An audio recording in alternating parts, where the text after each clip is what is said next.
3 sisters were all getting married within a short time period.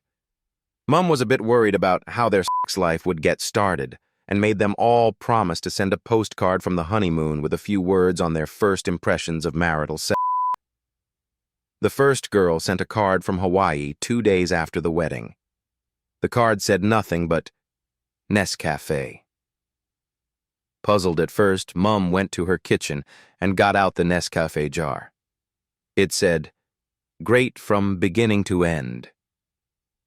Mum blushed, but was pleased for her daughter. The second girl sent the card from the Maldives a week after the wedding, and the card read, "Rothmans." Mum now knew to go straight to her husband's cigarettes to read from the pack. Super strong, king size. She was again slightly embarrassed, but still happy for her daughter. The third girl departed for her honeymoon in New Zealand. Mum waited for a week. Nothing. Another week went by and still nothing. A month passed, still nothing. A card finally arrived from Auckland, on which was written with shaky hand, Air New Zealand. Mum took out her latest travel magazine, flipped through the pages fearing the worst, and finally found the ad for Air NZ. 10 times a day, 7 days a week in all directions. A man meets a beautiful, really sexy girl. He really wants her. So he invites her to a movie, and she tells him, "Listen, if it's sex you're after, then there is no need to get me dinners, movie evenings, and all that. Just buy me a good Swiss Army knife." The guy thinks.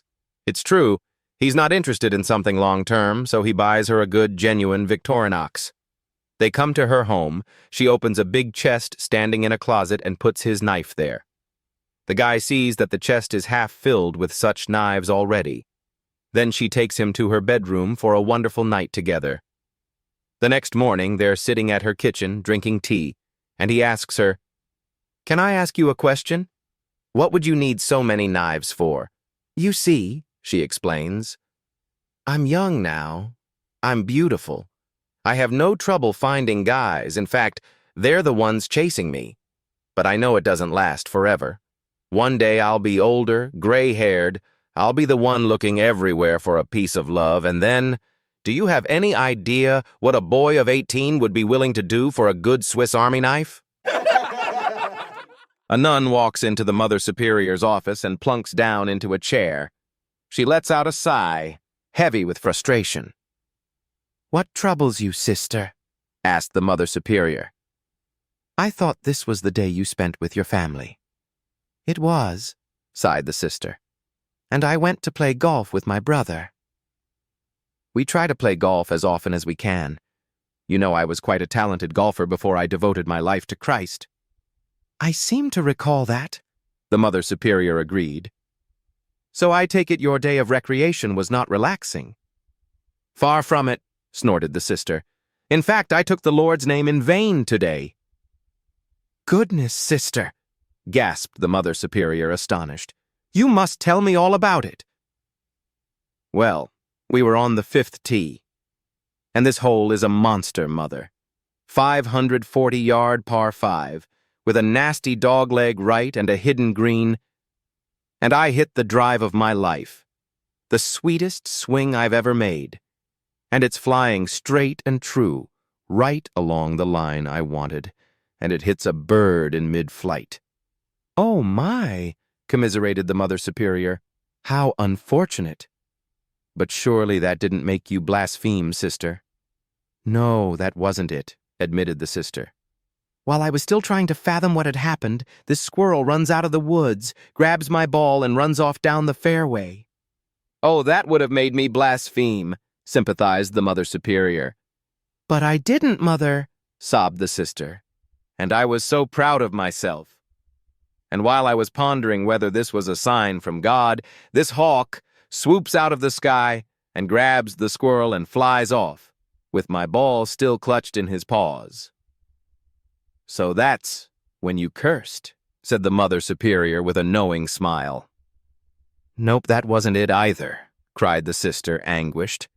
because as the hawk started to fly out of sight, the squirrel started struggling, and the hawk dropped him right there on the green, and the ball popped out of his paws and rolled to about 18 inches from the cup.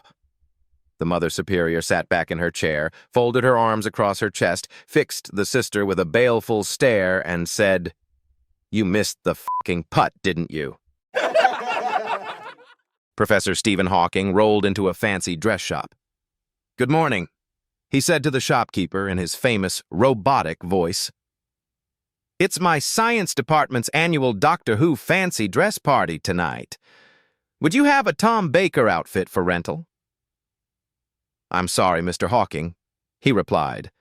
"I just rented the last one out yesterday." "Oh dear," artificially exclaimed Hawking. "How about John Pertwee?" "I'm afraid we don't stock the Pertwee." "Sorry, Professor." "What about a David Tennant costume then, the 10th Doctor?" "Oof, you're not going to like this," said the shop owner, sucking through his teeth. "That one's on loan this week, too." "Oh, for God's sake," moaned Hawking. "Guess I'll just be a fucking Dalek again." On a baking hot day, the Pope steps into the shower to cool down.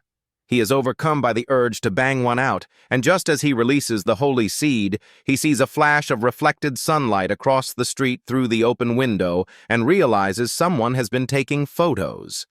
Furious, he gets on his shower intercom and demands the Swiss guard find the photographer and bring them to him. Within the hour, the photographer is in the Pope's office. His camera has a huge telephoto lens. "How much for the camera?"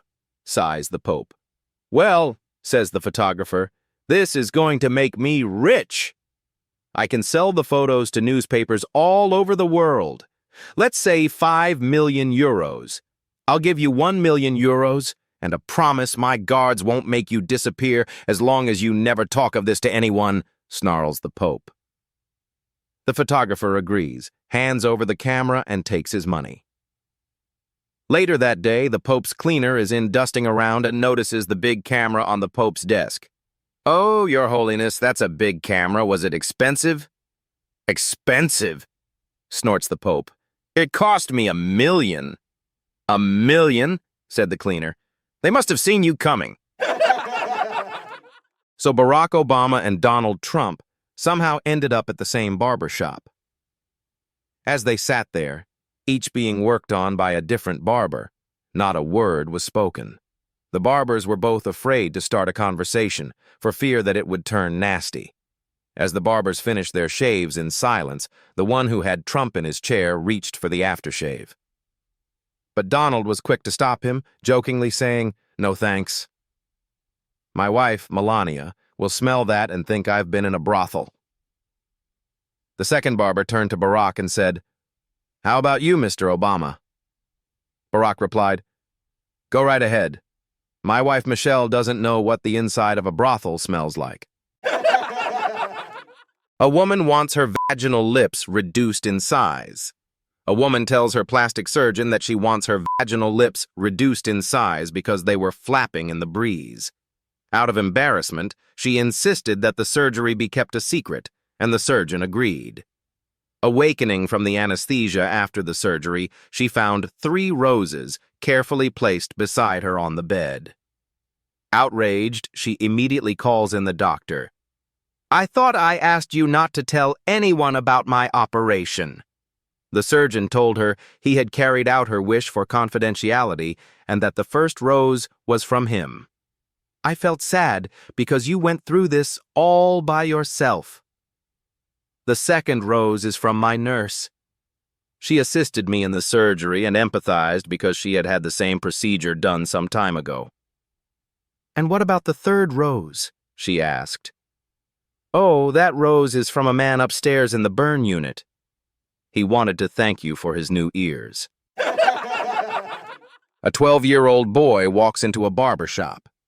Once he arrives, the barber turns to a customer and says, "Check this kid out. He's the dumbest person I've ever seen.